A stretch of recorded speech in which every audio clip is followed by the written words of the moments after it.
বন্ধুরা দেখো আমার কাছে কে ভোলে বাবা। আমার কাছে ছিল না, পরকে দিয়ে নিয়ে এসছে কালকে। তাই আজকে পুজো করব, কালকে বসিয়েছিলাম পুজো করেছিলাম, আজকেও পুজো করব স্নান টান করিয়ে।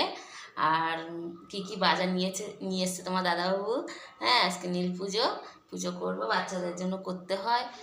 আর স্নান টান করিয়ে করাবো। আর এখানে দেখো তোমার দাদাবাবু কি নিয়ে এসছে বাজার করে, কলা, বেল, এই দেখো বেল, শসা, পেয়ারা, আর গাছ থেকে যে কাঁচা আম পেড়েছি, আর শাক আলু নিয়ে এসছে। এগুলো সব এখন জোগাড় করে পুজো দেব।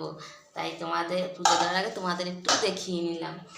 আর এই দেখো এখানে দেখো মোমবাতি নিয়ে এসছে, মিষ্টি নিয়ে এসছে, ফুল নিয়ে এসছে, চিনি নিয়ে এসছে। এবার সব পুজোর জোগাড় করে এখন পুজো দেব। তাই বন্ধুরা কেমন লাগলো জানাবে। আর শিব ঠাকুর ভোলে বাবা তো সবারই ভালো লাগে।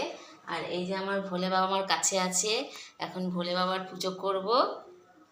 ভোলে বাবাকে সুন্দর করে স্নান টান করিয়ে গুছিয়ে ফুলমালা দিয়ে পুজো করব। হ্যাঁ, সবাই ভালো থাকবে। আর কেমন লাগলো অবশ্যই জানাবে। আর ভোলে বাবা এখন আমার কাছে। তাই বন্ধুরা তোমরাও কাছে ভালোবাসা দিতে সবাই চলে এসো দিদিভাইকে। তোমরা আমার দাদা ভাই, ছোট ছোট বুনু।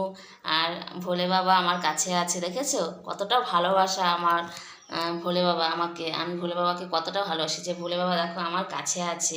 হ্যাঁ বন্ধুরা, এইভাবেই সবাই সবাইকে ভালোবাসা দেবে, কাছে থাকবে, দেখবে ভালো লাগবে। আর ফেসবুকে যেখানেই কাজ করো না, সবাইকে ভালোবেসে কাজ করতে হবে, ভালোবেসে থাকতে হবে, সবাইকে ভালোবেসে নিতে হবে।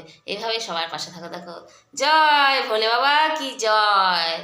হর হর মহাদেব, হর হর মহাদেব, শম্ভু হর হর মহাদেব, হর হর মহাদেব।